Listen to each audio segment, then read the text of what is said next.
Bienvenue dans notre rubrique En direct de la loi. Vous avez besoin d'un conseil ou d'un simple avis juridique? Chaque semaine, nous posons vos questions à Caroline Tichit, avocate spécialisée dans le code de la route. Si c'est mon ami, je le dis que c'est lui. C'est-à-dire, je lui fais porter le chapeau. Qu'est-ce qui se passe? Dans la majorité des cas, il ne se passe rien. Voilà, je le dénonce, oui. On a entendu parler de la directive européenne qui met en place l'échange d'informations des conducteurs entre les pays, mais la France n'a pas des accords avec tous les pays. Si pour un radar, je dénonce quelqu'un qui vit à l'étranger, par exemple en Russie ou en Chine ou n'importe quel autre pays lointain, que se passe-t-il? Rien, n'est-ce pas? Rémi, d'Angoulême. Non, alors il se passera quelque chose parce qu'en principe, il n'y a aucune différence entre une désignation d'un éventuel conducteur que celui-ci habite en France ou à l'étranger. Voilà, ça c'est le principe.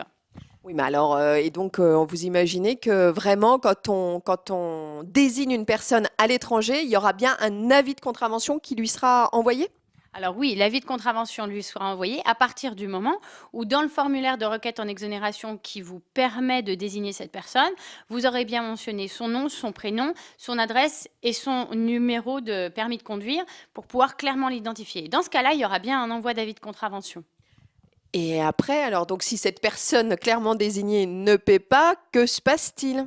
Alors là, la différence, on peut la faire en pratique, c'est que réellement, on n'a pas les chiffres exacts qui nous sont donnés par l'administration, mais on sait que lorsque ces tiers désignés vivant à l'étranger ne procèdent pas au règlement des avis de contravention, le plus souvent, ils ne sont pas poursuivis du tout, parce que ça coûterait beaucoup trop cher à l'État français de les poursuivre pour quelques dizaines d'euros en recouvrement.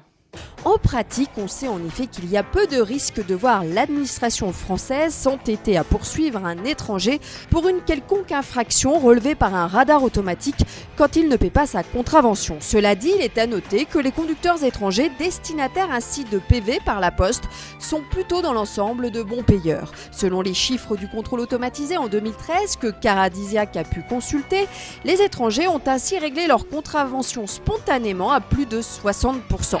Avec certes quelques écarts intéressants quand les Belges s'y sont soumis à plus de 70%, les Espagnols n'ont été eux que 33%.